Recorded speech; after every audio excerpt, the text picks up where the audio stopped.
question, but today's a little bit different in the sense that there are a few questions or objections that have come in around the same kind of idea, and so that's what we're going to be responding to. And so the question turned in was, how do you know if something is true or false if there's only a 50% chance of it being true?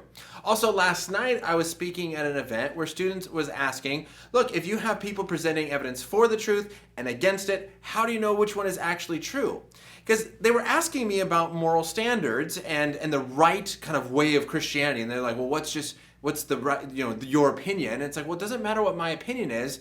It matters what is the truth. What does Scripture reveal? And obviously, people have different interpretations of Scripture.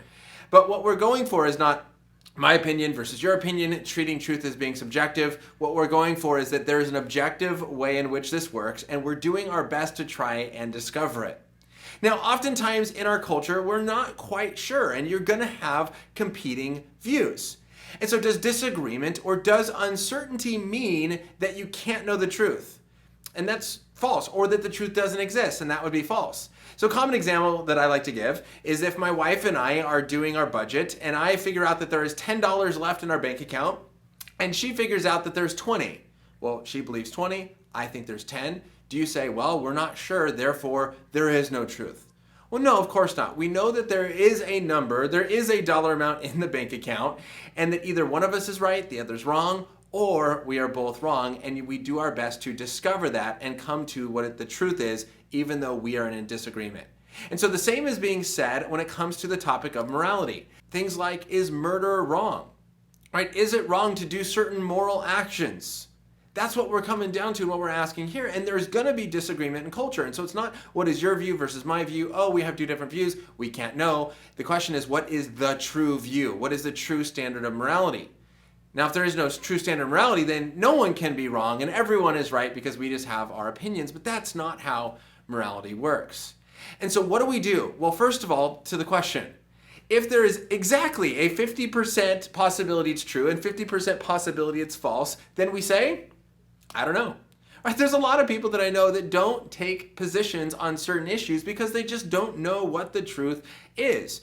When it comes to biblical issues, some people say, I don't know when it comes to the age of the earth. Some arguments for old earth look good and some for young earth look good. I don't know. You see the same thing when it comes to eschatology and end time stuff. Some people don't have positions, other people have stronger positions.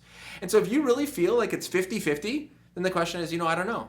What you're looking for is not 100% certainty. I actually have that on my wall back there if you can see it. 100% certainty is not a necessary condition for knowledge. You just have to have something be more probably true than false. And then you can say, look, I think this is actually true, and I have good reasons. So 50-50, I don't know. Once it goes 60-40, hey, I think this is actually true. It leans in this favor. And so what do you do with competing ideas? Well, you have to do a little bit of extra work.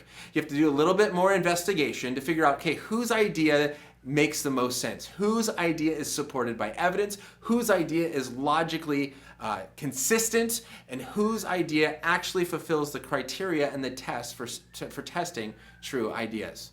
And so hopefully this helps in understanding how we get along, how we understand the truth, how we decipher and know the truth in a world that has different opinions. We don't just throw it all out. We say, no, there is still a truth, and we're trying to discover that, right?